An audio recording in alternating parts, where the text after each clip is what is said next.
Bro பைக்கை மேல இருந்து கீழே போட்டு காட்டுங்க. ஏன் எரிக்க சொல்ல வேண்டியதுண்டா கைஸ், வண்டியை தள்ளி விட போறோம். ஐ இதெல்லாம் போங்கப்பா, மேல இருந்து போடணும். இதுக்கே பாவம் குழந்தை நிலைக்கு கிடக்குது. சரிவா?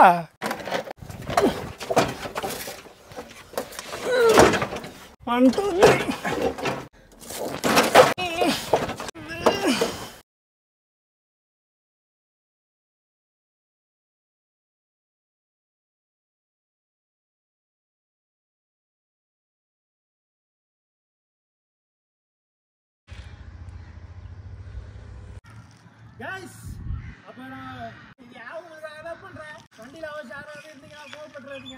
இது என்னன்றது நான் அடுத்த வீடியோல சொல்றேன். அப்ப நீங்க கேட்ட மாதிரி நான் தூக்கி பாருங்க गाइस.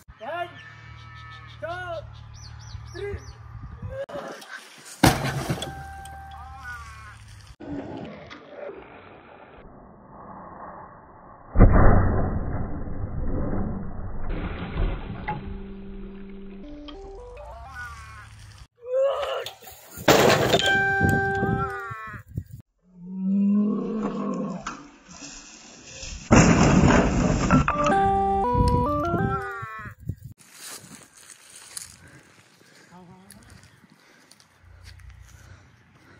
Hey